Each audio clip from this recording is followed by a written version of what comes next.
Assalamu alaikum. Peace. Today is August 12, 2020. I'm not sure whether do you hear me.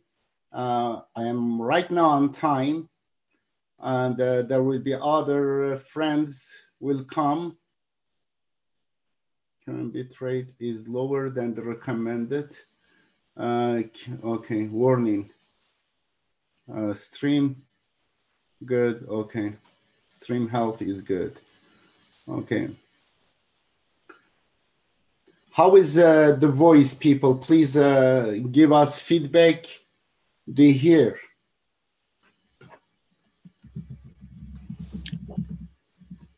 Ben duyuyorum, ses iyi. The voice is good. There is no problem with me. I know in through here, let me record it here too in case it doesn't go through. Put on the computer, on the cloud. Okay. I am recording here too, Janer, and I'm making sure that it is also broadcasting live on YouTube. Okay. So far I don't get feedback right now from anyone on YouTube. Let me check somewhere else.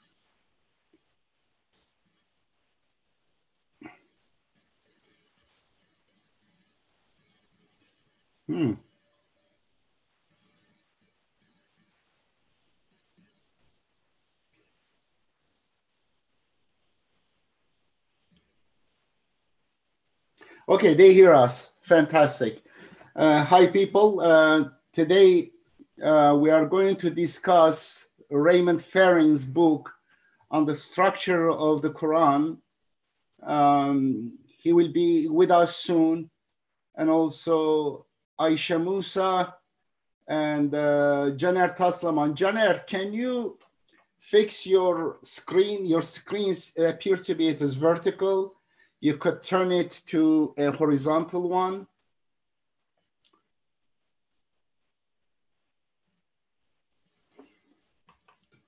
Okay, people, thank you for your patience.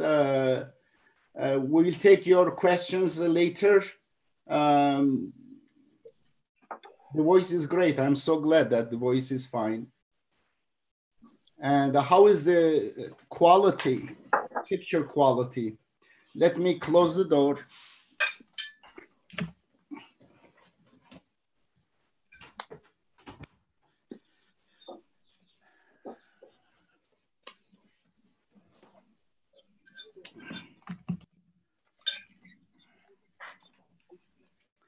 Okay, let me check whether I have the other guests here.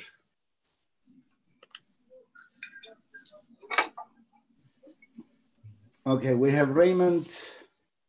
Welcome, Raymond. Raymond, do you hear me? Okay, let me unmute yourself. I can hear you fine. Okay. For me, it's clear. Alhamdulillah. You too. I can hear you too. Nice to hear you. What time is there in Kuwait now? It's now 7 p.m. Okay, 7 p.m. It's like Turkey. And Janer is connecting, but Janer has a very vertical screen. Janer, turn the screen around. The other way, horizontal. Ha! You look better. Fantastic. What is behind you? You don't have a good... In a garden of I am in the garden of one of my friends. You are in the garden, but you have behind you the box, very ugly background. Come on, put some flowers behind you instead of an ugly box. It's difficult for me to... But perhaps you want to make a contrast between your face and the background. You look much handsome there. Okay. I hear you clearly, yes. Okay, we have Aisha Musa is also coming.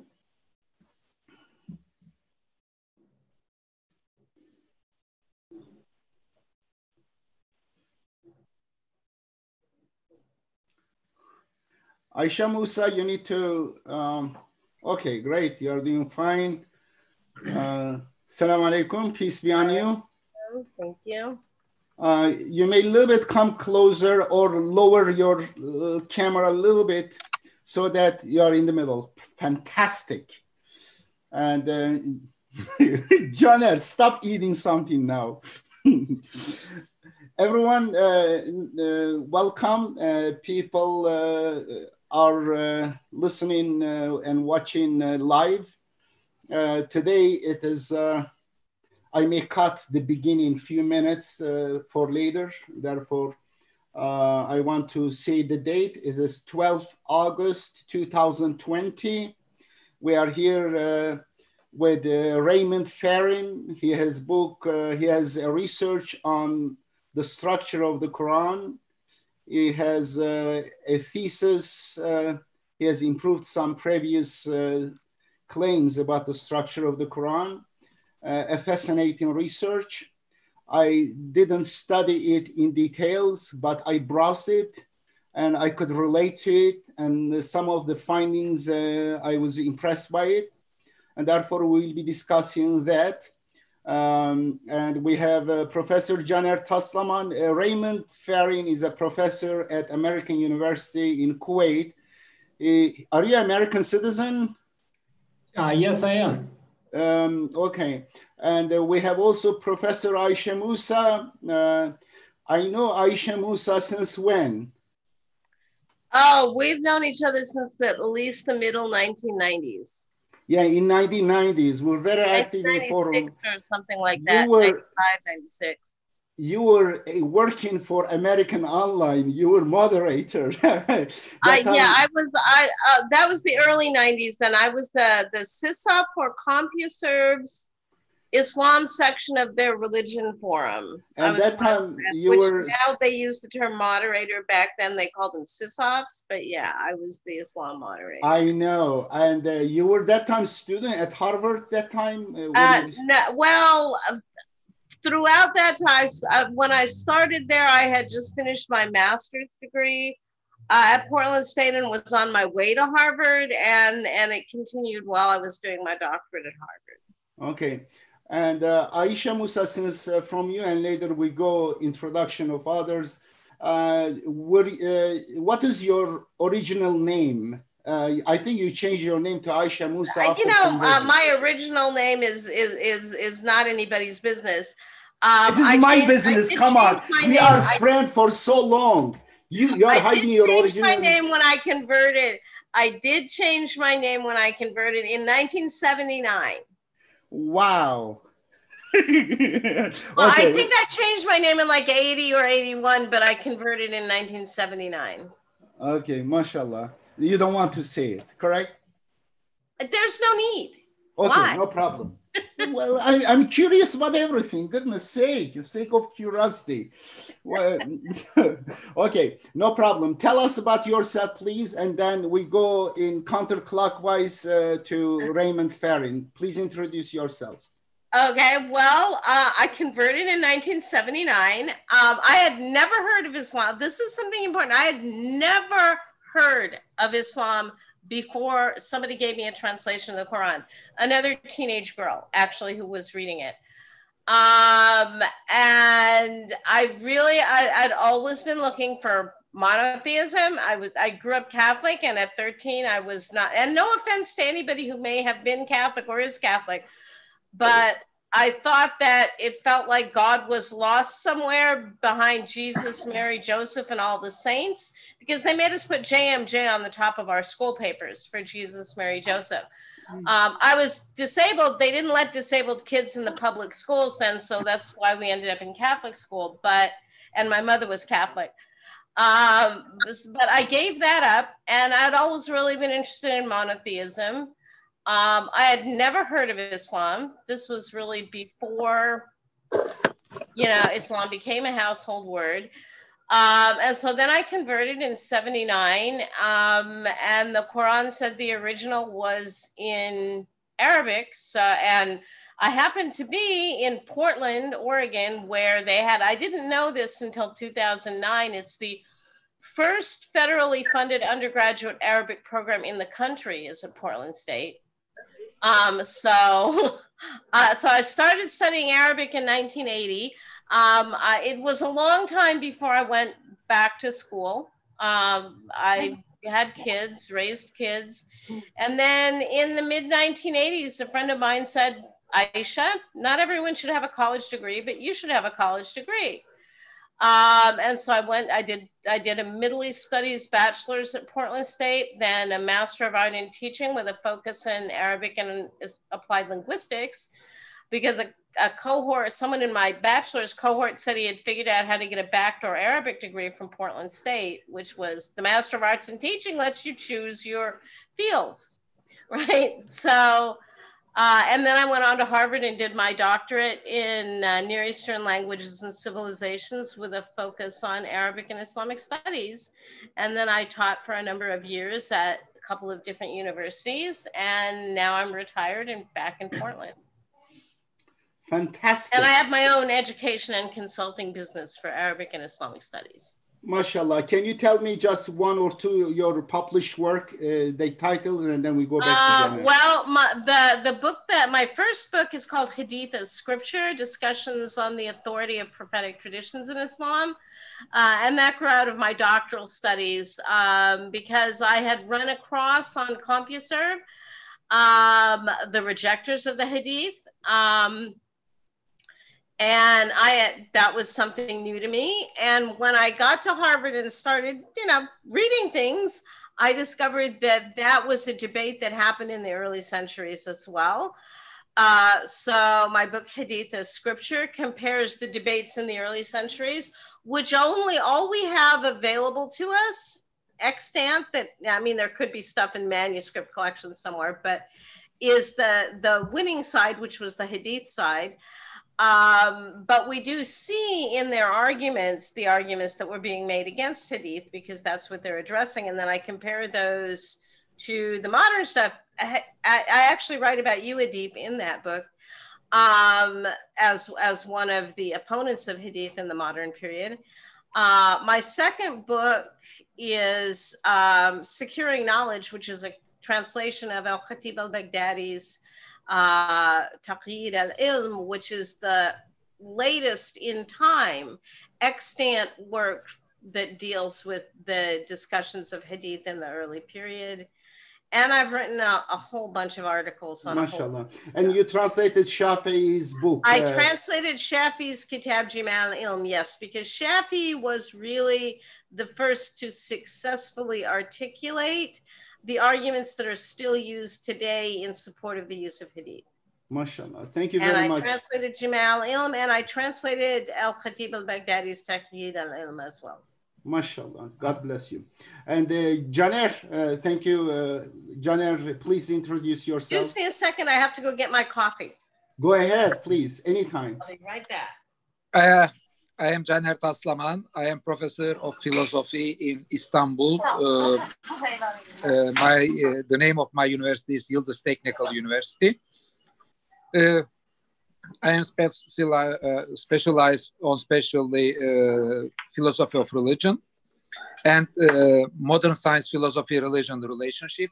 I have works on Big Bang theory, philosophy, religion, relationship, the theory of evolution, philosophy, religion, relationship, quantum theory, philosophy, religion, relationship.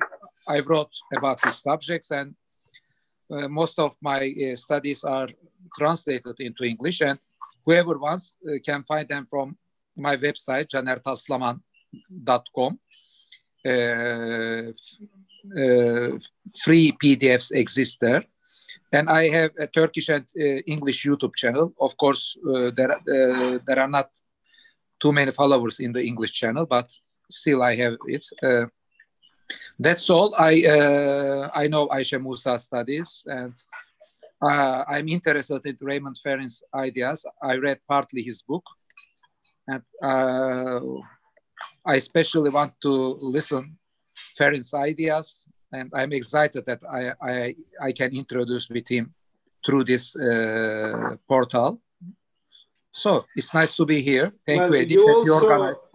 You also had been at Oxford University and also at Harvard University as Yes, visiting I was, scholars. my postdoctoral studies were in Tokyo and Oxford University, and I was visiting scholar in Harvard University and Cambridge University. After my PhD thesis, now I'm in Yıldız Technical University in Istanbul. But I love some of your debates. You have debated to many atheist and Sunni scholars. You are well known in Turkey for live TV debates, and your performance is fantastic. And I really enjoy your discussions and debates. Beautiful. Okay, thank you. And we are coming to Raymond Farrin. Farrin, tell us the secret of your last name. It is very stranger than my last name. It's actually a Scottish-Irish name, and my ancestors immigrated to the U.S. I think about 200 years ago. So from my father's side, my mother's side is German and Danish. So I'm sort of a mixed American, but I went to University of Pennsylvania undergraduate, and I was an English major there. So first love is very much literature. And because, as you know, university is expensive in the U.S., I had to get I got a fellowship, a Navy scholarship that paid for my schooling. In return, I had to spend a couple of years in the Navy. So after graduation, during one of those years, I was sent to the UN, and I lived in Egypt and Syria. And during this time, I started taking private lessons, and I became totally fascinated with Arabic, with its complexity, with its richness and the history of the region and Islam as well.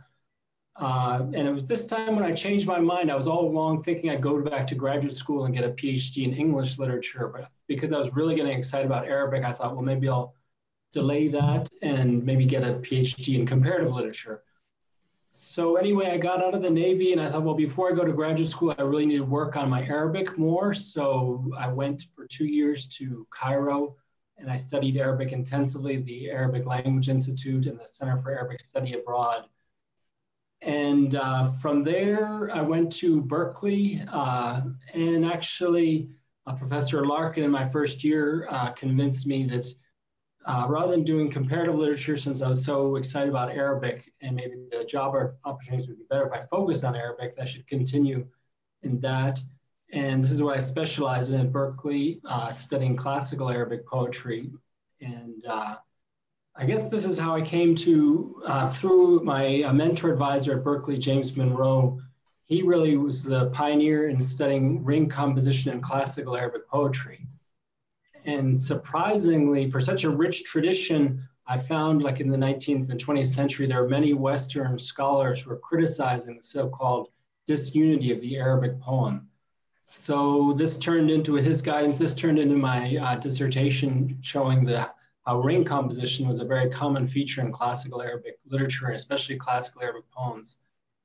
And this turned into my, I guess, dissertation and first book, Abundance from the Desert.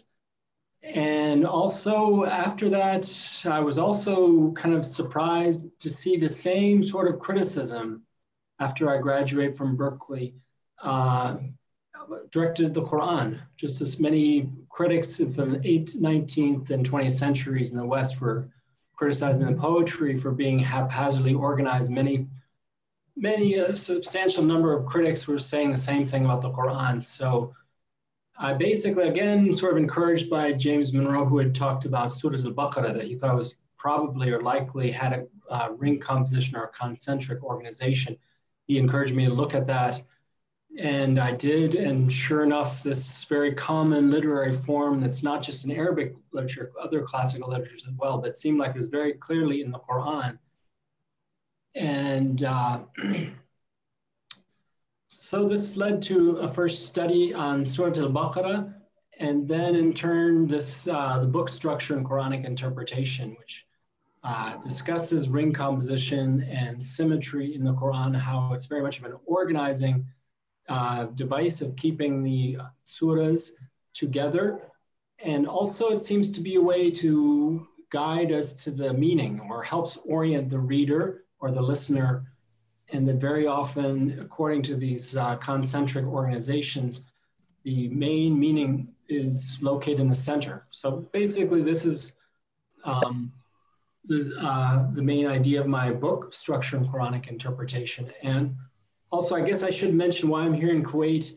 While my 7 years at Berkeley, although I love California and loved being at Berkeley, I was missing the immersion in the Arabic world.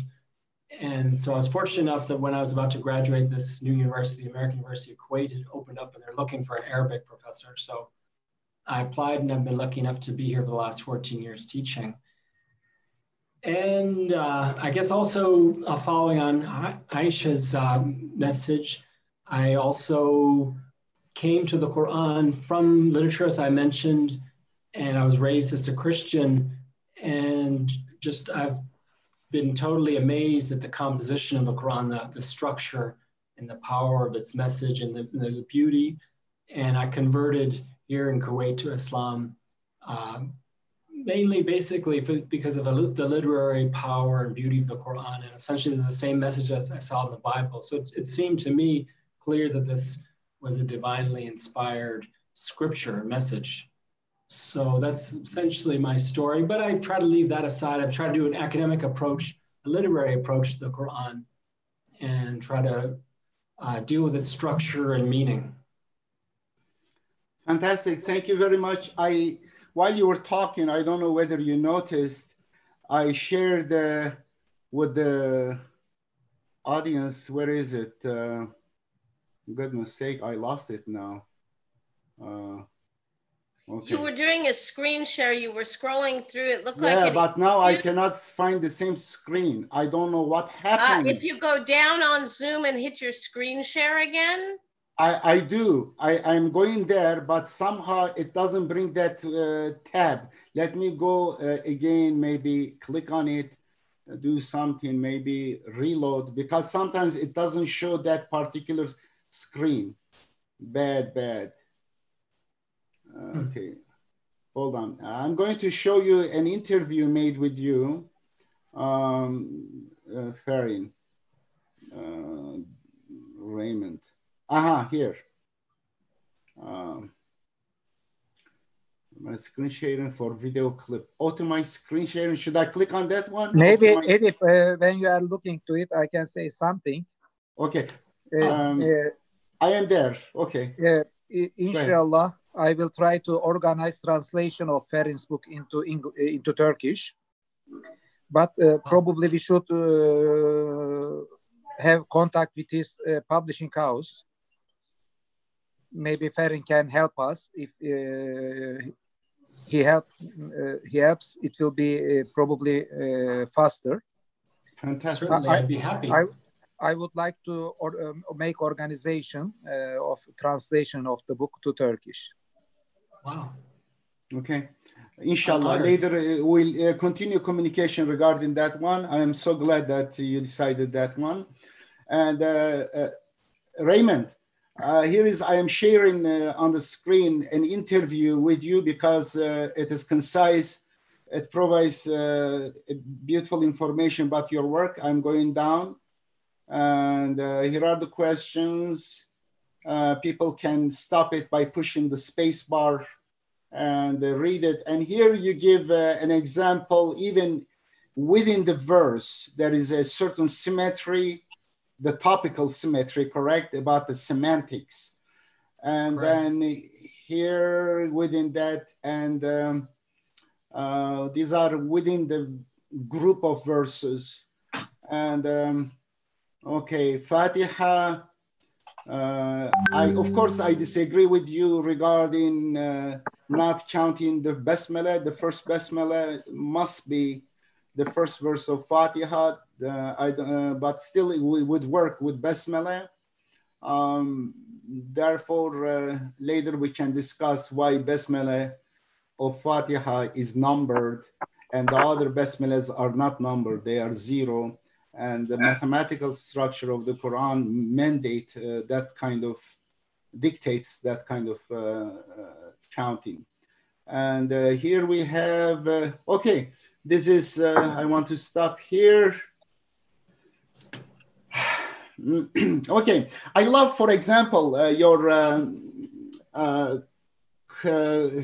analysis of chapter 2. the way on topics like A, B, C, D, E, let's say E is in the center and then goes back D, C, B, A. And it is like V-shaped or mirroring or symmetric. And you find out that the middle of the very middle of the chapter 2 is talking about middle society, a society that is wasat. Wasat is, according to Aristotle, the best of behavior, moral actions are something in the middle, not the extreme. Not reckless, not timid, somewhere in between. Not talking too much obnoxious, not just always quiet, somewhere in between. Not too stingy, not too extravagant, but in the middle. And therefore, this description of the Muslim community, peacemakers, is wasat, means the middle. What is better word? Moderate? Moderation? Moderate? Sure. Yeah. Medium community or a moderate community, sure. Yeah, medium. But the very word wasat means the middle. And that verse is verse 143. The chapter has 286 verses. Divide by 2, you get 143. The word middle is there. And that is really beautiful central message of that chapter. You can get it. And I love your classification, but I think that could be even further improved. Maybe there are some more details to be discovered. And I have been working on more micro level of the structure of the Quran. And Aisha knows, Janer knows, the micro means in terms of letter structure and word and verse structure, and also chapter, but not within the chapter, the topics, how they are arranged. Michael Bloom, have you heard about Michael Bloom? He's a literary critic, well-known literary critic from Yale University. He has a book, The Genius, I don't know, where is it? 100 Genius. No, 100 Genius, yeah, The Genius. In that one, he basically picks 100 top literary work in human history. And it includes Quran too, and of course, relates it to Muhammad. And about the arrangement of the Quran, you know, it seems kind of very unrelated verses, topics change, switches from here to there. It's really like human life, you know, our life, we wake up and then go wash our face, brush the teeth, eat something, talk serious thing, and play with children, correct? All things together. And the Quran, in fact, it is resembling human life. And his take is very different. In fact, he likes that kind of arrangement. He finds it, in one way, it is deconstructing the human frames and then brings God's voice to you, confront. But I think it is like fractal or like tree. You know, when you look at the trees, you see chaotic, not really arrangement initially.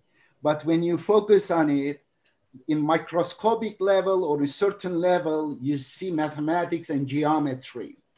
And the same, it seems kind of within the Quran. From far away, when you look at it, it seems kind of very surprising things. It's not expected. It doesn't fit to certain frame. But when you look at it, the components of it is very well calculated. What do you think?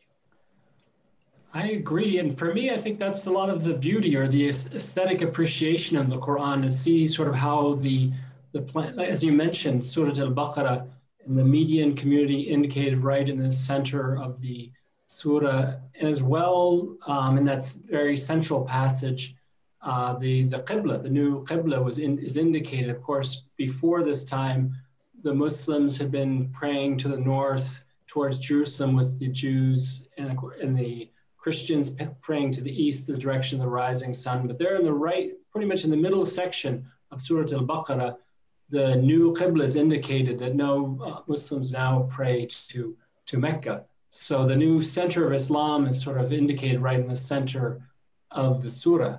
And to me, it just seems like that's just a perfect arrangement or a perfect place to be. So it sort of adds to the aesthetic appreciation. I mean, I understand what you mentioned about something that we cannot comprehend. I'm sure there are many parts that we cannot, but if we can sort of appreciate the overall structure, to me, this is an enhancement and makes it all the more powerful.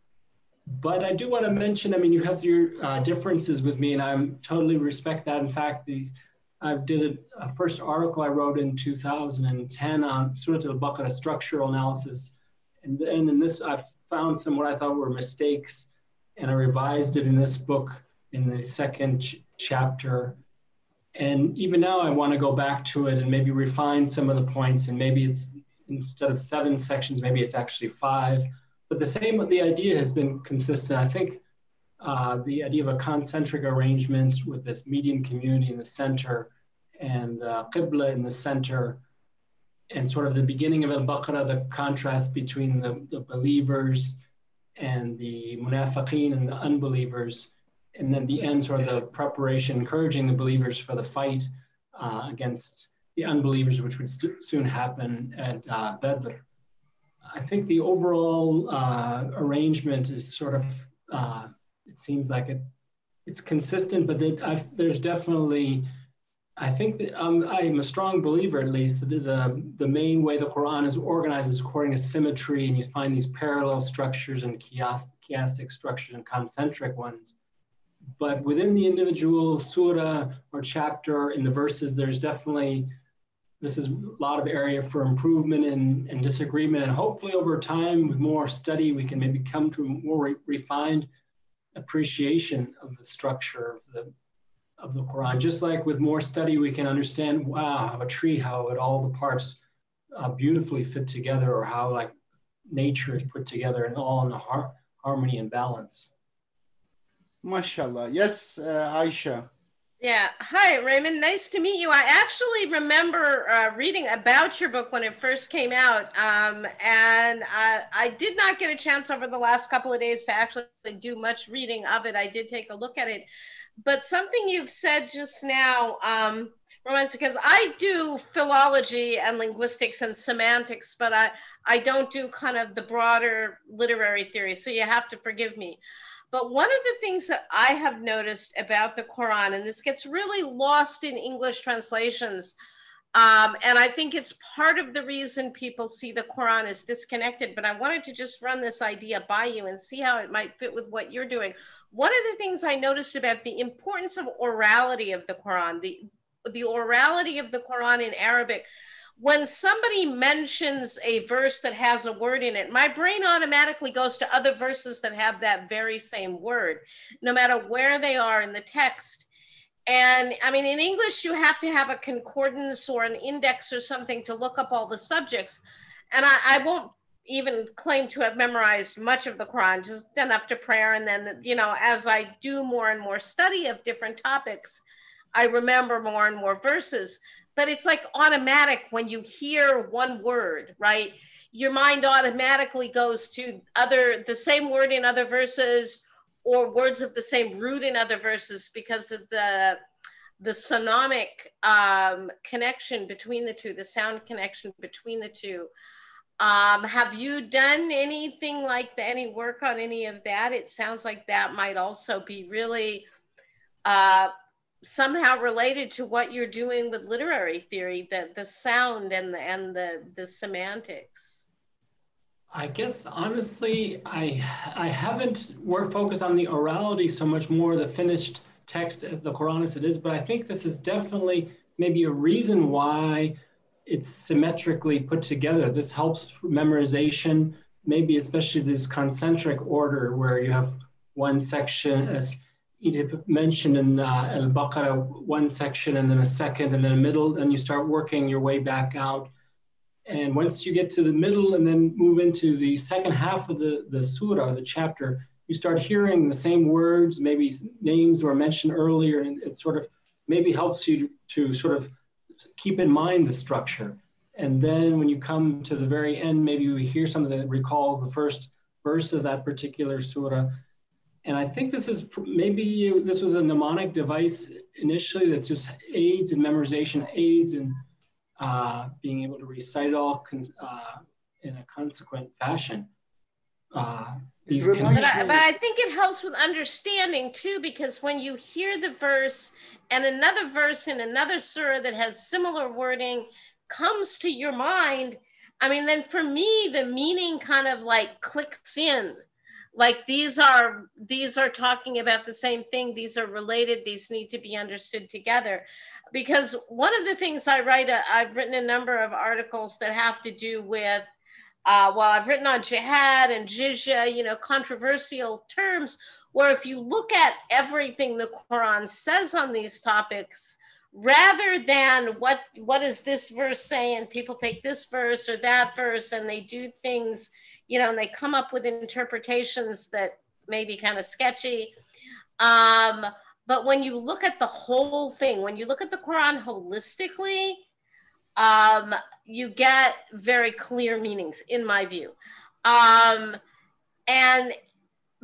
But the way you have to take the whole, you have to be somehow aware of the whole text, right? One part of the Quran is talking about this, but and I realize the sound, right? The orality of it is what, you know, otherwise you have to, and there are concordances. There have been concordances for centuries. Arabs did concordances. But so that you can look up every verse with a particular root or a particular word. And now we have software that makes it even easier. But the literary use of the same words in different places, you know, applying to the whole text, I think has something to do with what you're talking about. It seems like there'd be a connection there. I think, I mean, the Quran is magnificently interconnected, and there's all these sort of resonances, and certainly similar themes are treated in different surahs in different ways. And I guess if you're going to study what the Quran says about jihad, for example, since you mentioned you wrote about that, you can certainly look at one surah, but it's mentioned in many different ones, and you'd have to sort of bring all the teachings together and maybe consider them also in their particular context. This surah was, when was this revealed, and that one was later, sort of. So I think you see these same themes coming up over and over again with different sort of variations on them, depending on the context. But this is definitely something that is, I think the Quran deserves and needs endless study just to see how it is so fabulously interconnected. Across, not even within one surah, but across the chapters, across the surahs, and yeah, it's amazing. I think there's an overall harmony and structure to it. At least that's what I was trying to say in the book. A grand plan to it. Within that, and that's just an outline, and within that, there's so many other interconnections.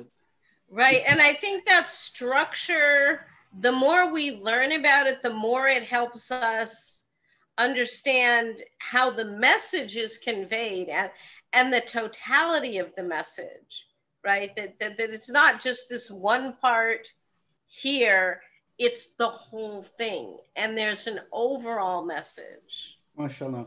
It reminds me the DNA, you know, DNA double helix correspond to each other. There is symmetry in DNA too.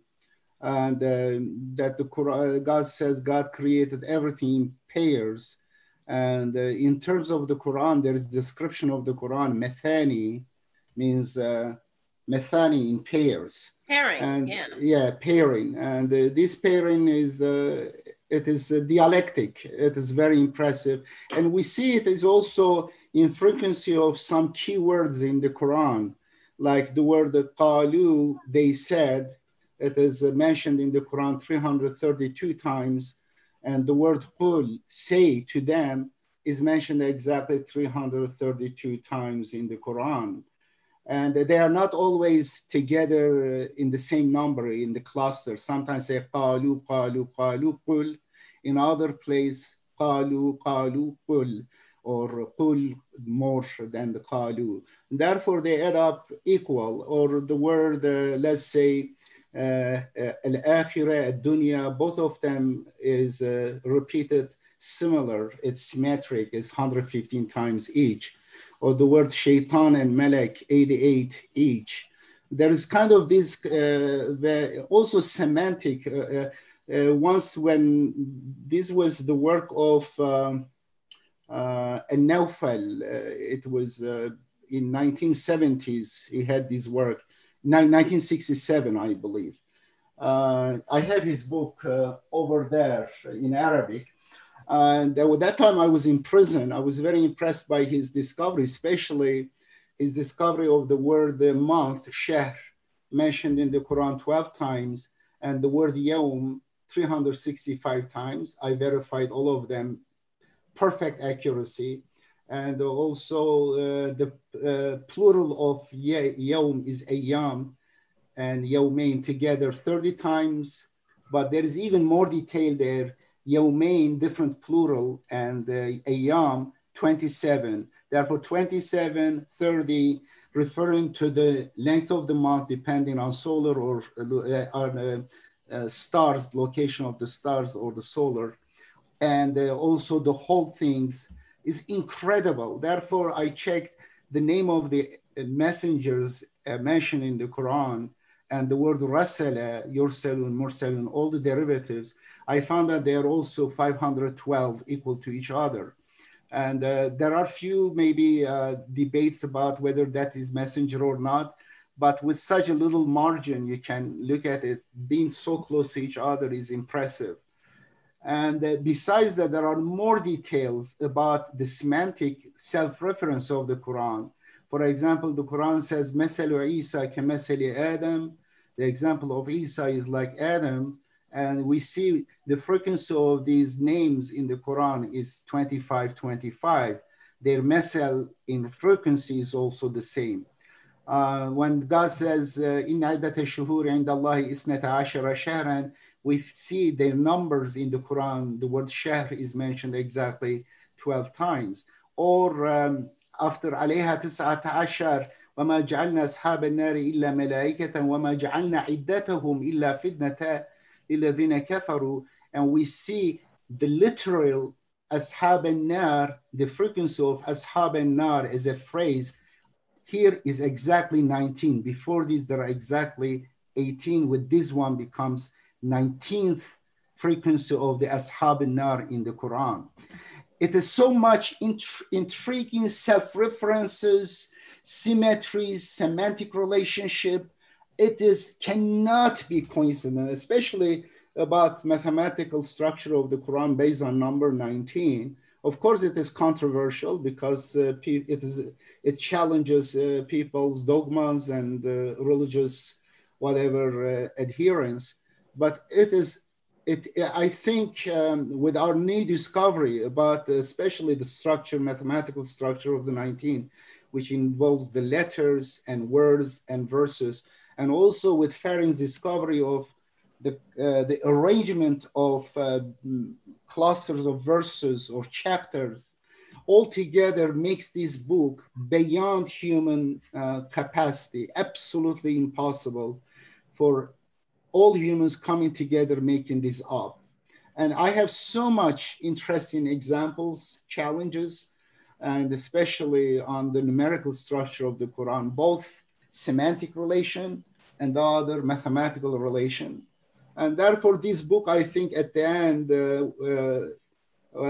people cannot shun further. I have challenged atheists, I have challenged mathematicians, and they are avoiding, and I understand why they avoid, especially mathematicians, because they are in mathematics. In fact, in the very discipline of mathematics, they are so focused on a very particular, very deep research on their area.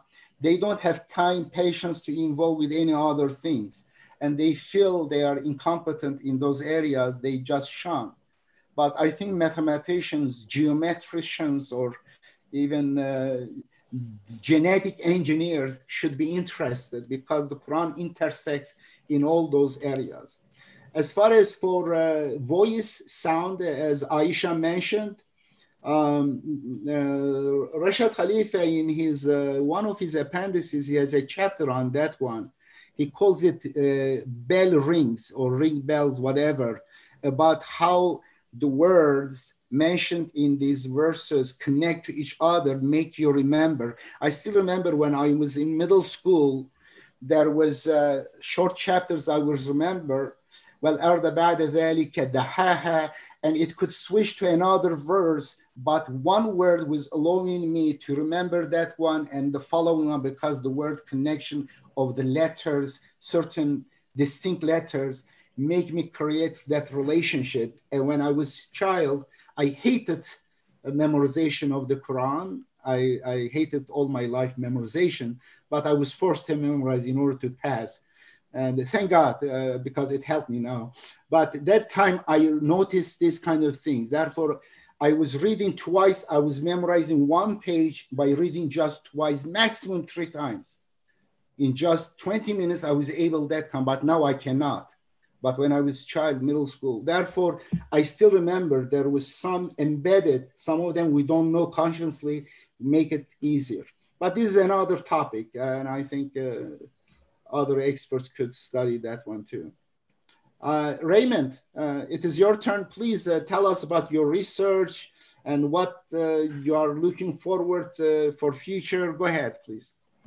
Well, I just wanted to comment first on what you were saying. I think that's so amazing how like Shahr is mentioned 12 times and the day is 365, especially when we reflect that the text was, revealed over 23 years and very different circumstances. And of course, the prophet was busy leading a community and engaged in battle and everything like this. And the way it all comes together at the end with these exact relationships is truly, truly extraordinary. And you want to hear one more detail? I don't want to miss this one. The word day occurs 365 times.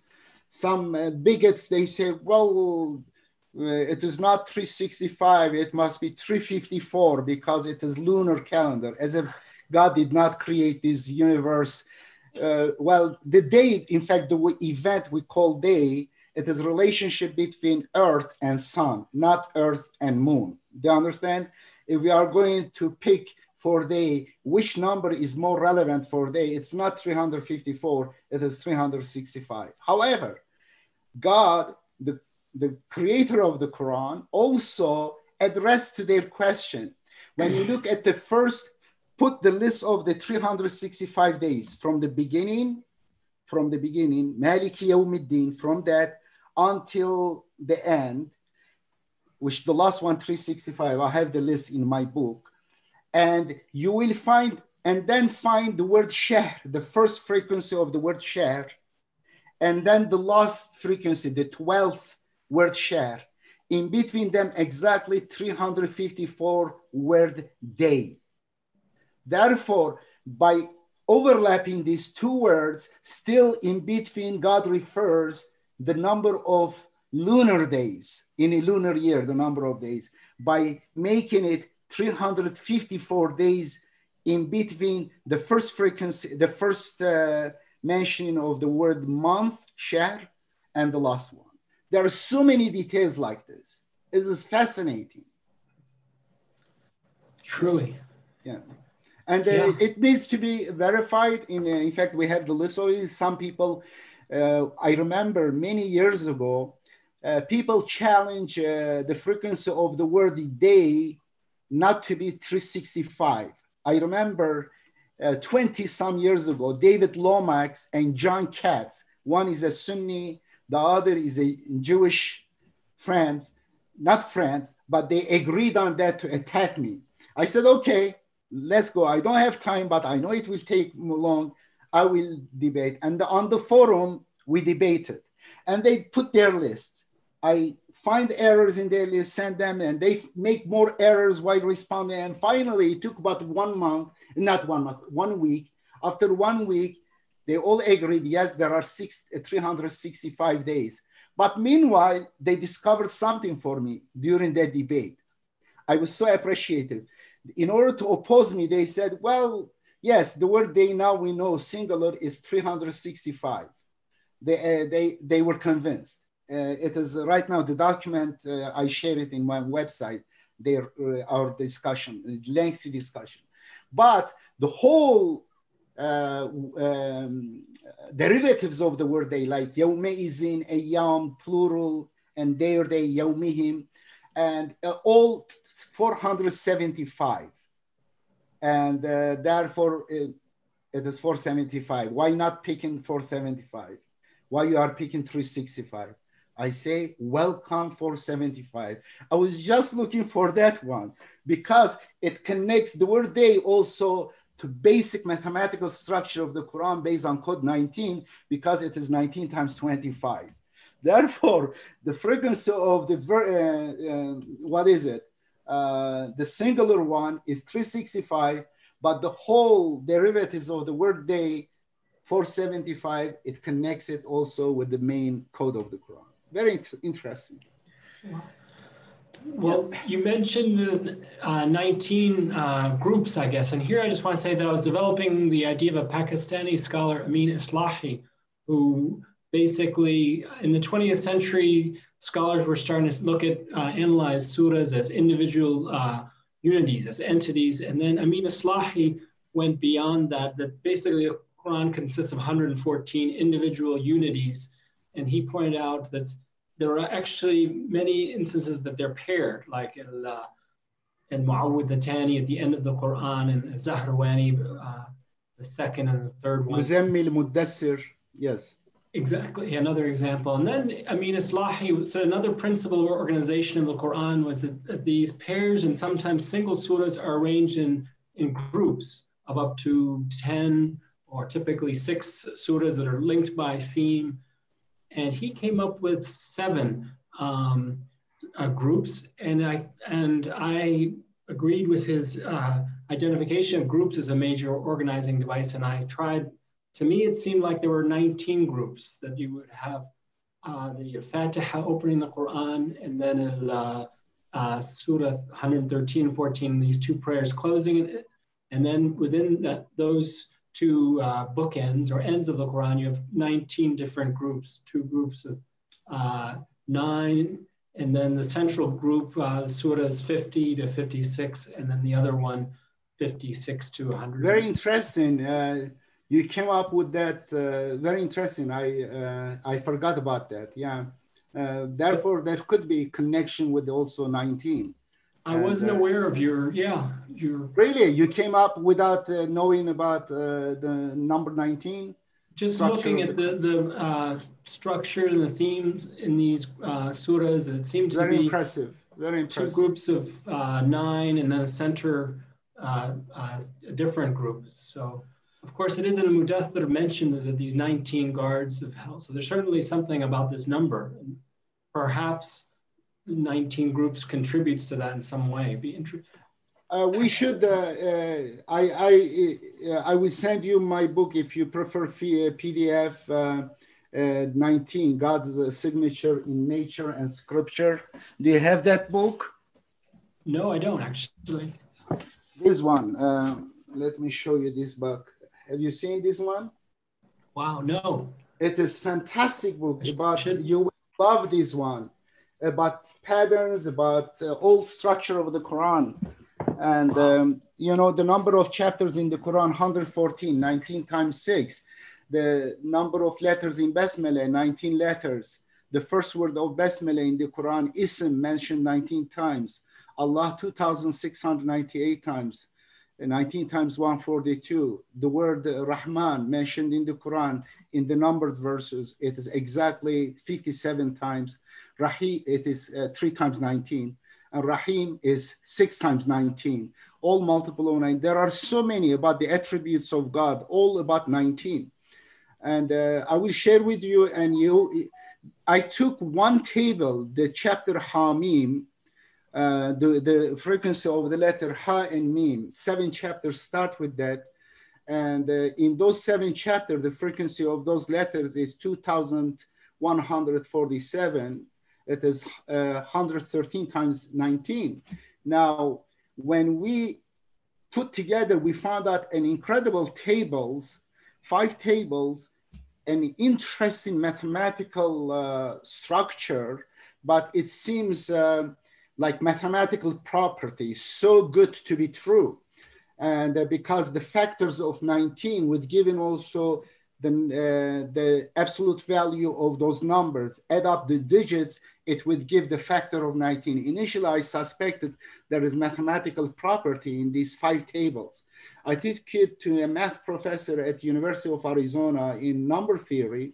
I didn't tell him it is from the Quran. I said, look at this table, what do you see? And when he saw the table, very shortly, he was very impressed by it.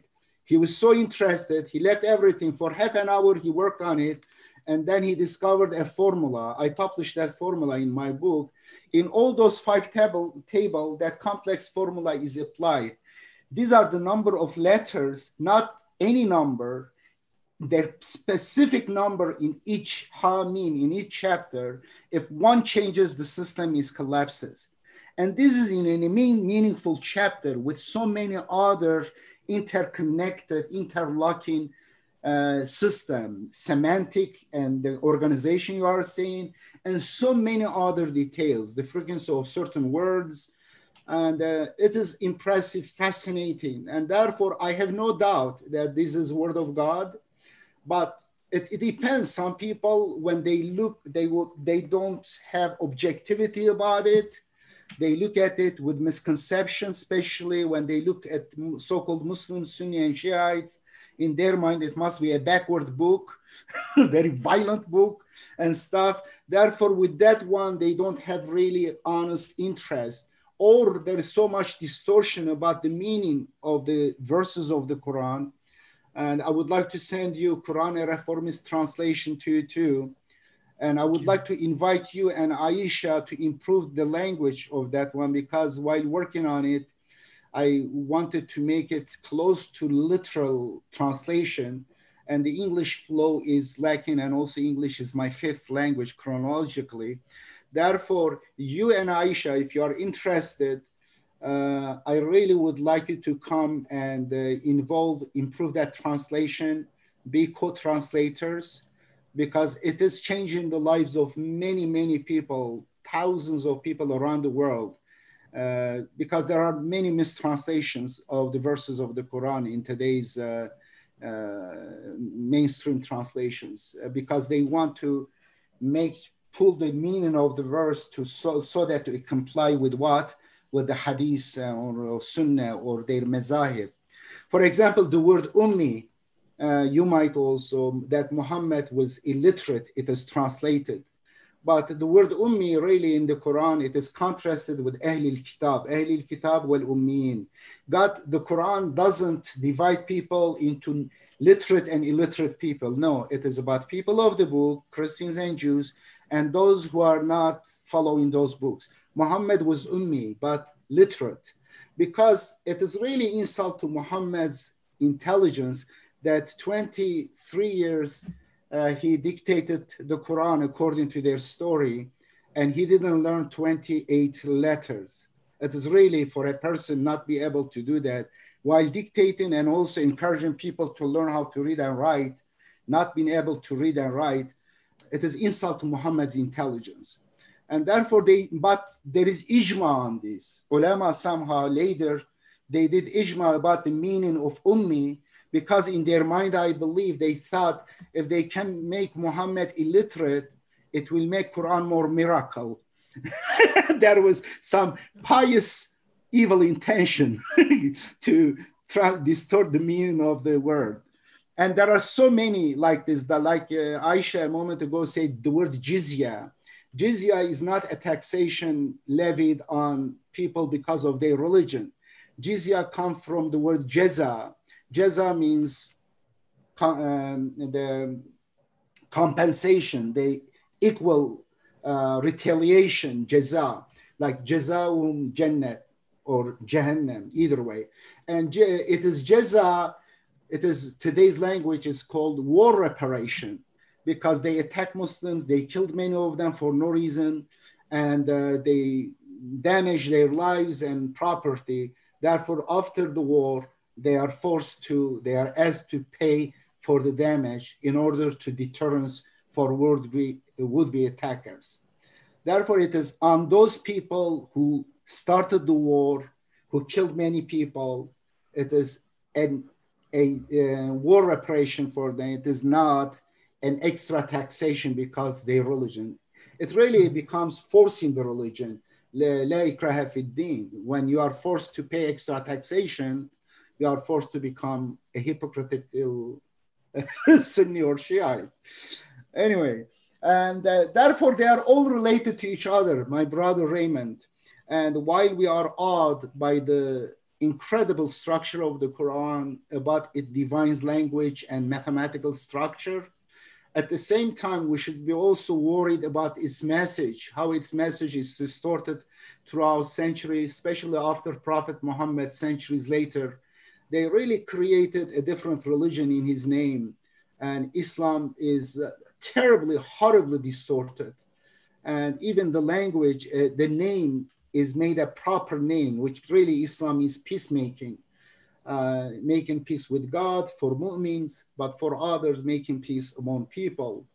And there's so much distortion. Therefore, while we are discussing this issue, we should also discussing the conspiracy against the Quran that is done, that distorted the meaning. And Muhammad, unfortunately, is created a character, is not really a role model in today's sectarian world. The character of Muhammad is schizophrenic character, very sometimes more merciful than God. At the other hand, sometimes cruel, torturer. On one hand, very righteous person, modest and nice person, but on the sexual maniac in many hadiths I see. I want to share you with something very interesting. Recently, I did a search. Let's see, where is it? I recently checked the word aql in the Quran and in hadith books. Have you done so, any of you people? You may talk if you want, please go ahead. The word aql, I checked the Quran, there are 49 times the word aql. I think maybe it will be better to maybe to talk more on ring structure. Okay, go ahead. Yeah, I changed the subject too much. Probably it will be better to turn to the subject. Okay, let's turn back to subject. Forget about it. Thank you. I guess when you asked me what I'm working on now, and I'm very interested, I've been working since this book on the Quran. Of course, I'm fascinated with it, and especially also the history of the Quran. And I came across a book here in Kuwait a couple of years ago on the verse numbering systems of the Quran. And now all the Qurans are printed with the Kufan numbering system. But this book by Adani, who from Al-Andalus from the 11th century, he deals with the differences between the verse numbering systems way back in the classical period. And it turns out, I mean, it's known that there were 7 actual systems for numbering the verses, including like the Basmala in Al-Fatiha. The first Medina numbering system and the second Medina numbering system, there was a different system in Mecca and one in Damascus and Hims and Basra and Kufa.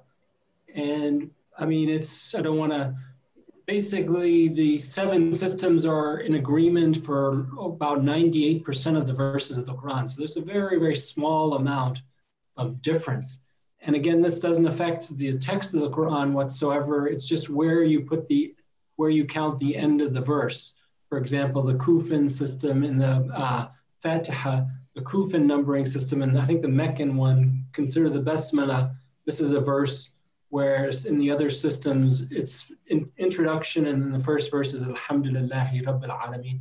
But none of this changes the text of the Quran. It's just where you signify the verse ends. Is it Alif Lam Mim and Al-Baqarah? Is this a whole verse, or is it Alif Lam Mim Dhalik Al-Kitabu La Rayba Fihi Hudan Lil-Muttaqeen?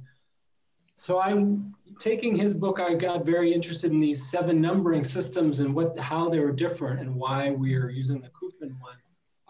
I can help Can you on this. that? Yeah. Sorry, can you send me that book in email? I'm working on a chapter now on the history of the text of the Quran myself. And I would be fascinated to read that book if you would send me the reference. Sure. Yeah. You have my email, I know, because you sent me your book. So if you send me that reference, because I am working on something on the textual history of the Quran now. Kind of an introductory thing to take all of this really kind of academic high discussion. And one of the things I like to do is make these things a little more understandable to a more general public. But I am all about finding classical textual discussions of these. So if you could send me that, that would be great. I would really appreciate it. I would be happy to. In fact, I was working the last 2 or 3 years on this article that just came out last month in the Journal of the International Quranic Studies Association about these numbering systems. So if you don't mind, I'll send you the PDF and it has the reference. That would be great. If you would send me the PDF of your article, then I can just follow your footnotes. And then it's, yeah, they're all there. So what I did, what I did is I compared the 2% of the verses where these different systems differ with each other, and to see how often there are outliers and how many is there one system that seems to be more reliable than the others, using the statistical method. Like if there's a main or central system, it should typically side with the majority.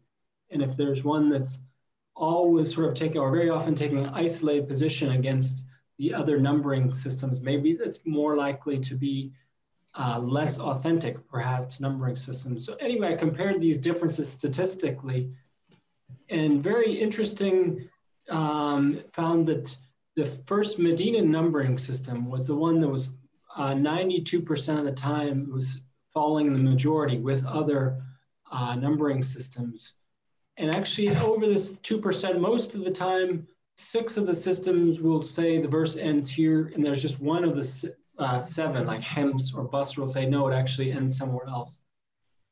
And surprisingly, the Kufan numbering system, ever since 1924, in Al-Azhar, when they produced the Royal Cairo edition, I think it had become conventional that by that time period to use the Kufan numbering system. It seems originally to have been adopted in the Abbasid period, and then became more widespread. And during the Ottoman period, it seemed to be the main numbering system that was used. And then what the decisive step was really in 1924, when the Al-Azhar, when they made the first printed Quran, they made the authentic,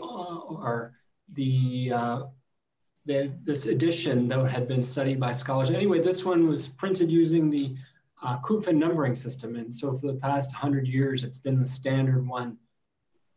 But statistically, actually, the Kufan system seems to be least often with the majority, whereas the first Medina verse numbering system would seem to be most often occurring with the majority and seem to be statistically most reliable. And then I sort of compared those differences, seeing which one from a literary perspective might be the most seemingly trustworthy. And I don't know if I was biased, but again, it seemed like the first Medina numbering system is very justified why it ended the verse here instead of like 2 or 3 words later or 4.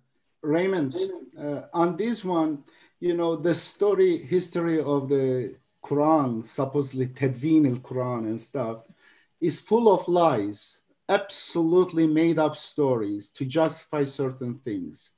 And the claim that Prophet Muhammad did not write the Quran is one of the major lies. And later it was the reason is because in their own story, they say Marwan burned the original Quran. And we don't have the original Quran really written by Prophet Muhammad's own hand. And later they made up stories, and they gathered with 2 witnesses. It was written on rocks and even on bones and stuff, a primitive way of describing the things. And therefore, I really, my advice for you, not too much rely on those stories. And I have discovered some big lies and I prove it to you. I say when I prove it to you precisely why they are lying. And also, I want you to put this in your mind. If you write a book as a human being, you will not just put together randomly and leave it to other people so that they put together, organize it according to whatever they think, and or put period, punctuate it according to themselves. And if you are a competent writer, you will do those things, organization of your own book, and put in period, which comma, you will do it on your own better. And it is really a disrespect to God, or وَمَا قَدَرُ اللَّهَ حَقَّ قَدَرِهِ. They did not appreciate God as he should be appreciated. God has given us precise yardstick measures to tell us which counting system, which numbering system is correct. And if you remember from Arabic, Kitabun Marqum, the name of the Quran, it is a numerical book. They distort them in some translation. Raqam means really a number. It is numbered book. And therefore, later, inshallah, I will share you some of our studies. You will understand really what I am saying now regarding the verse numbers. We are 100% sure that Fatiha must be a numbered first verse. And the other basmalas are zero. They are not numbered, but they must be there. There are three basmalas. One is numbered, the beginning of Fatiha, and also somewhere in verse 30 of chapter 27. And these are one number. And the other repeated but not numbered in the beginning of chapter 2, 3, so forth. And then another one not mentioned, missed. You see it's empty space, the beginning of chapter 9. All these three has functions, have incredible relationship with each other, mathematical connection, precise. It must be that way. And later we'll discuss, inshallah. I will provide you that, inshallah, our studies. And you will appreciate it very much because you have objective attitude towards the Quran. You are scholar, you are careful, you are smart. And I do believe that it will help you a lot, guide you regarding how to come out of these controversies. Well, Edip, oh yeah. I just wanted to say something, Edip, because I've heard this a lot, and I've seen a lot about the numerical structure, and I actually do see the numerical structure in the Quran. And for me, the big thing was that 619, 6 times 19 equals 114, and 619 is the 114th prime. When I saw that, I knew only God could do that. I mean, only God could do the Quran. But one of the things that one of the mistakes I think people make in talking about the structure is they say, if you shift this letter, the whole structure collapses. That's not true. The structure does not collapse. If you say the structure collapses, then people say, well, then there is no structure, right? If it's so delicate that one letter can make it collapse. It's that one letter doesn't fit into the structure. The structure is still there, right? Yeah. So saying that the structure collapses, I think, is the wrong way to discuss anomalies and how the structure shows something to be an anomaly. It doesn't fit the structure, but the structure doesn't collapse, right? That's a good thing, yes. It is like a code when it is discovered. If the text is intact enough to allow the discovery of the code, after discovering the code can function as error correcting. And exactly it is like that. When we discover the code, and through the code can discover some spelling errors, we have two major examples of it, and it is proven by oldest manuscripts, available manuscripts, which contradict with today's manuscripts, but we predicted based on the code that these are the spelling error in today's manuscripts without seeing the oldest manuscripts on these, the oldest pages in some museums, some libraries and spatial collections. And these two examples are powerful proof that this is really a code preserved by God. Inna nahnu nazalna dhikra wa inna lahu lahafizun.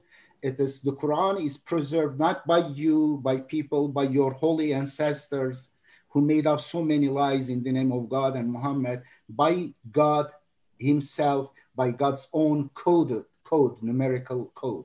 And therefore, it has error correction. And later, if you want, we can discuss about these examples. It's fascinating. Yeah. Edip, if I could respond to one thing, perhaps you're mentioning about Al-Fatiha and I now disagree with myself what I wrote in this book, Structural Quranic Interpretation, about having six verses to Al-Fatiha. In fact, those other systems also preserve the Fatiha has 7 verses, سبعًا من المثاني والقرآن العظيم. But the difference is, instead of counting the Basmala as a verse, they split صراط الذين أنعمت عليهم, and then they count, the verse ends there. Then another short غير المغضوب عليهم ولا الضالين. So it is like the other, all 7 of the systems have the Fatiha with 7 verses. And I guess according to Adani, the Meccan and the Kufan system both count the Basmala, and then they have 6 other verses, and the last one being quite long, whereas the other 4 other systems, the first Medina and second, and Damascene and Basran, do not count the Basmala, but then they have 7 verses with the last verse sort of broken up. Sirat al-ladina an'amta alayhim, this verse, and then another one, غير المغضوب عليهم ولا الضالين. So it still keeps the beautiful sort of concentric arrangement and the number 7 of Al-Fatiha. And I think that verse in Surah 15, referring to سبعًا من المثاني والقرآن العظيم, probably does, the Mathani most likely, it seems, pointing back to Al-Fatiha. I don't know if this words is what you were talking about. Yeah, Mathani can refer to many things. When I see the references, some of the words of the Quran can refer to multiple things at multiple times, sometimes inclusively referring to those, sometimes could be exclusively depending on time. I have many examples of that meaning of the Quran. It is the richness of the meaning of the Quran, that how the references could change with time, but each time could be accurate. One example I can give, let's say, وَعِدُّ لَهُمْ مَا اسْتَطَعْتُم مِّنَ الْقُوَّةِ مِنْ رِبَاطِ الْخَيْلِ, correct? You remember that verse? مِنْ رِبَاطِ الْخَيْلِ, kind of connected horses. And very interesting, in old times, yeah, connected horses, tied horses together. It is power in that time. But later we see, interestingly, the horsepower started being used with the advent of the industry. We have the engines. Instead of saying elephant powers, lion power, or pressure of the water power, but they picked horse among all the things as horsepower, the power of engines. And therefore, connected power, let's say 400 horsepower, 400 ribat al-khayl, prepared for them tanks, jets with horsepower. And then now the ribat al-khayl, these 2 words, very interesting. The combination of 2 gives another meaning.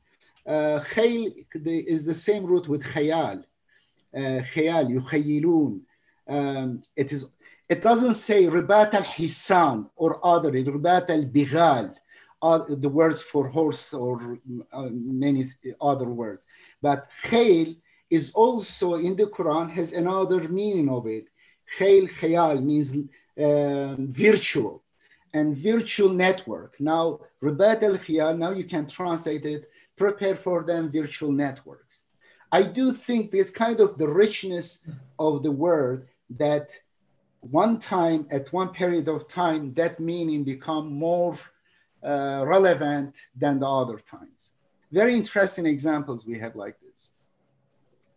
Yeah, on that note, if you look at, when I write stuff, I talk about a literal and holistic reading of the Quran. And when I say literal, I don't mean like dhahir versus batin in the meaning.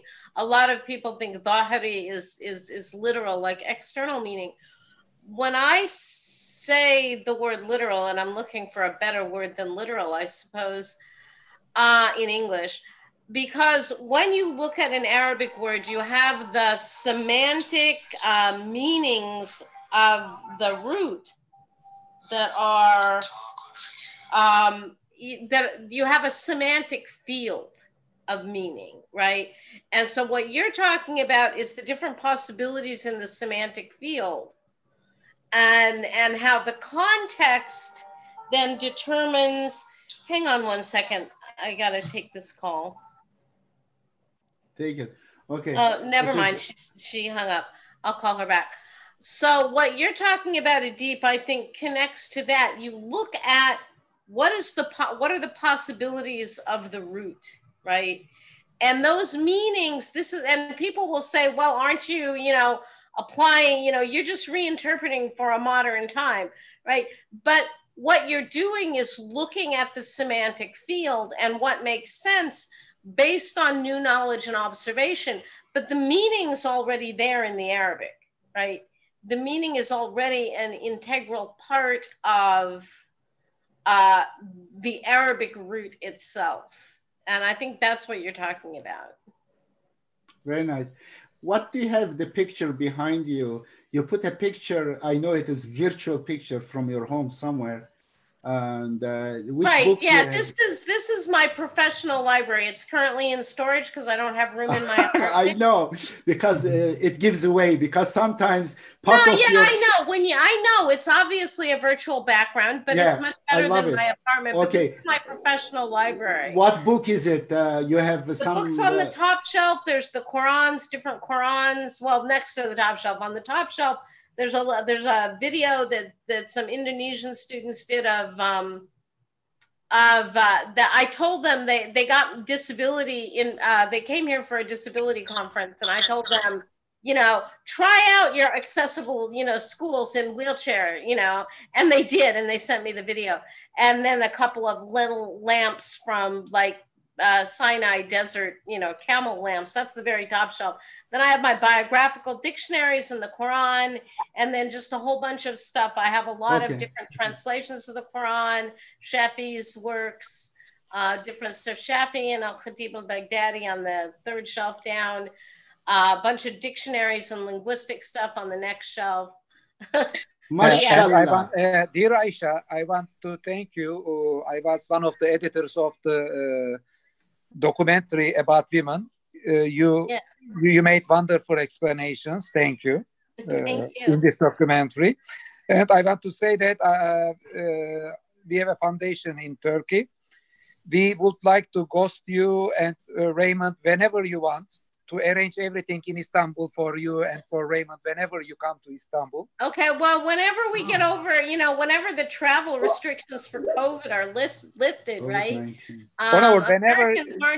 Americans aren't allowed into a lot of countries now because we've got, fortunately, I'm now living in a state where we have fairly low numbers. And I just get to hang out in my apartment. But I do what I do virtually. I can, log into libraries and download PDFs and all kinds of stuff. So I don't have to go outside much. Whenever you want, after 1 year, 2 years, 3 years later, we will be very happy to guest you. And the same for you, Raymond. We would like to translate your book, inshallah, and to guest you in Istanbul whenever you come. Wow, this would be wonderful. So I will, if it's not problem, I will take your telephone from Edip, and one of my friends will contact with you about translation of the book. How can we do it? Arrange. this would be great. And of course, I'll contact White Cloud, the publisher. I'm sure he'd be thrilled with this. This would be no problem. And I know if anyone who's interested, they still have, I don't think the book is available on Amazon anymore, but at White Cloud, they have more copies there. But anyway, this would be an honor. Did anybody begin to translate it into Turkish? No. Okay, then it will not be a problem probably. I think someone contacted me a few years ago, but nothing went forward about it. And it has been translated this past year into Persian. Sumaya Muhammadin in the UK. Which language? I didn't hear. Which language you say? It's been translated just this past year into Persian. Persian, oh, great, it's great. Her name is Sumaya Muhammadian, but not Turkish, definitely not. And yeah, this would be a thrill, an honor. Okay, are you still working on ring system of the Quran? Are you still working, or do you think that you finished the study in that book, or are you still going on it? I'm continuing on my next project. I'm interested in very much how the Quran came together. And I think I would like to start focusing on the early surahs. And my idea is a book on the early Meccan Quran. This is something this professor at Oxford, Nikolai Sinai, has talked about the division in early Meccan, later Meccan, and Medinan. And just to see basically when the Quran started from the very short surahs until it reached approximately 50 surahs, and it starts referring to it as a kitab, not just an assortment of surahs. You want to work on the history of the Quran, probably, Yes. But I think there are many people who are working, I think, on history of the Quran. Probably, I think it's an interesting subject, but probably there is nobody who is working on the ring system. Yeah, I think there are much to do about it, and I think it's a very, very interesting topic. I would definitely include in this project I'm thinking about definitely studying the early surahs in their structure, their ring structure. And, okay, inshallah. And seeing how the message stayed the same, but also changed a little when the Prophet, when there became more community of believers afterward in the later Meccan period, and when the antagonism of the Meccans really started growing. I think there you start seeing more the stories like Joseph that are meant to encourage the Prophet and the community of beleaguered Muslims, and then seeing maybe how the Quran changed again, or just incorporate new surahs that complement the existing message, but now it becomes a community in Medina. And sort of, anyway, my idea is maybe perhaps 3 different studies, one in the early Meccan Quran, and then another one on the later Meccan Quran, the surahs that were revealed in Mecca after the first 5 years of revelations. And then finally, how did the Quran evolve and grow into its final complete form in Medina? Anyway, this is what I'm interested in and starting to work on now. Raymond. And not neglecting ever ring structure, because this is endlessly fascinating. Of course, more surahs can be studied. It's very original, and I think you should study more on it, probably. And it's, I think, wonderful. It's wonderful. And probably, I think, much more people should learn about it. There are some videos on English, and probably there is not any video in Turkish language about ring structure. I'm not sure. Probably there is not, because I didn't see, but probably I and a few of my friends will try to make some videos on it in Turkish language after we more examine details of your book, inshallah. We'll try in Turkey to present it to the people. I would be and thrilled. Maybe it will, inshallah. So, and we never made it for commercial, I should say, for commercial benefits, such things. When we translate your book, we will put free PDF Turkish on internet, that everybody who wants to reach it. It will be free PDF in Turkish language, and it will have hard copy and free PDF together. I would be thrilled, especially not for me, certainly not for any, monetary gain. I'm not interested in that, but I think it really helps why I'm so excited about it. I think it increases if one can have an increased appreciation for the structure of the Quran. But I do feel like you can even be amazed even more at surahs when you sort of can see the way they're put together, sort of the marvelous various concentric arrangements. And also, I do think it helps to sort of guide the listener or reader to certain points and messages that seem to be central. So, Aisha. I think for having symmetric relation, we don't need to say that the center of the surah have some central meaning. Even with a central meaning, having or not, still it is interesting. Maybe it's just for symmetry, it has a central part. Maybe it's not for meaning to have it on the center. But that could be. I will not oppose if there's something special for its meaning to be in the middle. I think it's just maybe there's something that naturally fits in the center. At least to me, it seemed like the Al-Baqarah when it's talking about the media in the middle. Yes. Wasat, right in the middle, or talking about the Qibla in the middle. Maybe not a special meaning, but it just seems wow, very appropriate, it's very beautiful. It was very nice. Can you recommend, for those of us who are not students of literary theory, a good introductory work on ring structure kind of more generally so that I can get a better idea of what ring structure is and why it's important in a piece of literature or poetry? There's a good book by Mary Douglas. I think it was Yale University Press, 2007. She was a scholar at Yale. She's since passed away, but it's called Thinking in Circles. And Thinking in Circles by Mary Douglas. And I think I don't know if she talks about the Quran really, but talks about literature, the Bible. Right. I'm more interested in a general kind of, so that I understand what's going on, so that then when I look at your work, understand the framework in which you're looking at the Quran and analyzing it. This in English, this would be a great one, Mary Douglas, and it's Douglas, Thinking in Circles. Thank you. Scholarly, but it's also very accessible and enjoyable. Okay. Here it is a book for you about your research. Sayr Tahawil Quran. This is Mehdi Bezirgan. Studied according to the order revelation, the topical, the length of the verses, all statistical, very interesting book. Wow. Do you know about this book? This is in Persian, is that right? In Persian, Sayr Tahawil Quran. It was published by this, but long time ago. I have it with me. A very interesting book, very precise calculations, and based on topics, how with time the topics changes and the frequency of the certain topics or the length of the verses with time. Some of them common, but it's just statistical work. I'm not much personally interested about the order of revelation. The reason because I know that today's order is mathematically proven order, and we should read according to this.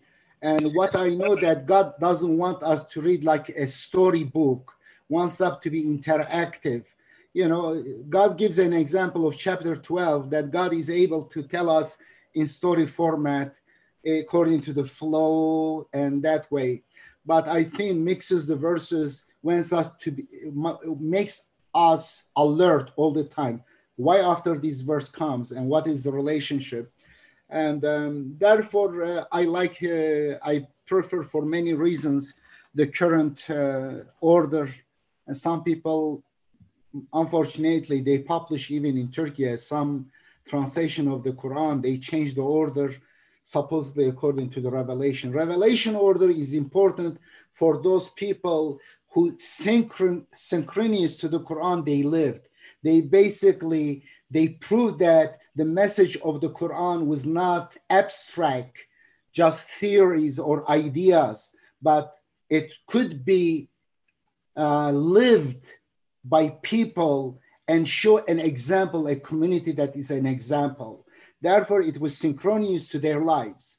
But for us, we are not right now, but therefore for us is all now, we know that it is proven, therefore we can live according to the Quran. We can establish a community, progressive community, beautiful community based on the principles of the Quran.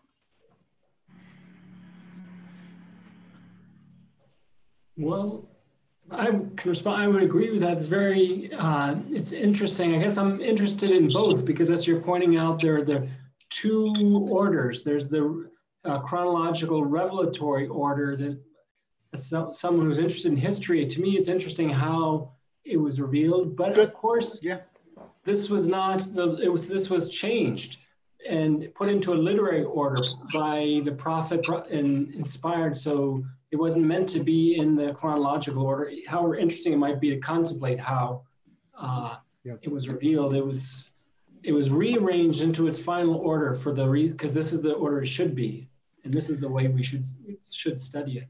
Okay, 5 minutes. Let's give us 5 minutes. Everyone wants to share with us something interesting about whatever you want, or I would like maybe after everyone, I will read random some verses, finish it with some random verses. What about that? I have a program on my Turkish and English translation. They are here. These hexagons, do you see? One is English, the other Turkish translation. Go ahead, please. Anyone would like to last words, take a couple of minutes. I just want to thank you for inviting me, and I'm thrilled to be able to talk about this subject, and it's really been a pleasure to be able to meet you all, and hopefully, and again, this on my part was just sort of an early findings, but this is something, a field that has so much, I think, so much potential, and there, we can study the Quran more and more to realize its amazing order and amazing structure. So thank you for having me talking to me about this. Thank you very much. I'm really happy to have met you, Raymond. Please remember to send me your ICSA article on the verse numbering so I can look up your footnotes. I really do follow footnotes. You know, I've been a researcher, I think, since I learned how to use a library in middle school. So it just kind of was it's a natural thing for me. So I'm really interested in checking out that as well. Because as I said, I'm working on something now on the history of the text of the Quran and what Muslim history says about how it was written down, when it was written down, because when we look at history, truth and falsehood sit right next to each other on the dark pages of history. I do not, although I agree that a lot of the stories may or may not be true, I'm not confident enough to necessarily say who's telling the truth and who's lying, and maybe people aren't lying when they say, because maybe some people did write it down on all kinds of different material as they were hearing it. That doesn't necessarily mean that Muhammad didn't write it down. And things like that. And so I'm very fascinated by the Muslim stories because I think all of those different stories just make it that much more amazing that we have the text we have, right? And that the text we have has these amazing qualities of organization to it that if all of these stories, given the fact that these stories that we hear from Muslim history indicate these individuals, even as a group, couldn't do this on their own, right? It just makes the text that much more miraculous when we look at these stories that Muslims have told about the history of the text. Okay, Janer? Oh, it was a pleasure to be together with you, with Aisha and with Raymond. As I said, we are waiting you in Istanbul. We like to host you and listen to you and with some academicians together. You will be welcome, inshallah. Please come. I've been to Turkey twice. I would love to come a third time. We will Well, try actually, to I've been see to you. Azerbaijan twice, Turkey once, but through Especially, Turkey. you know, the people were who were making this documentary together with me. They were amazed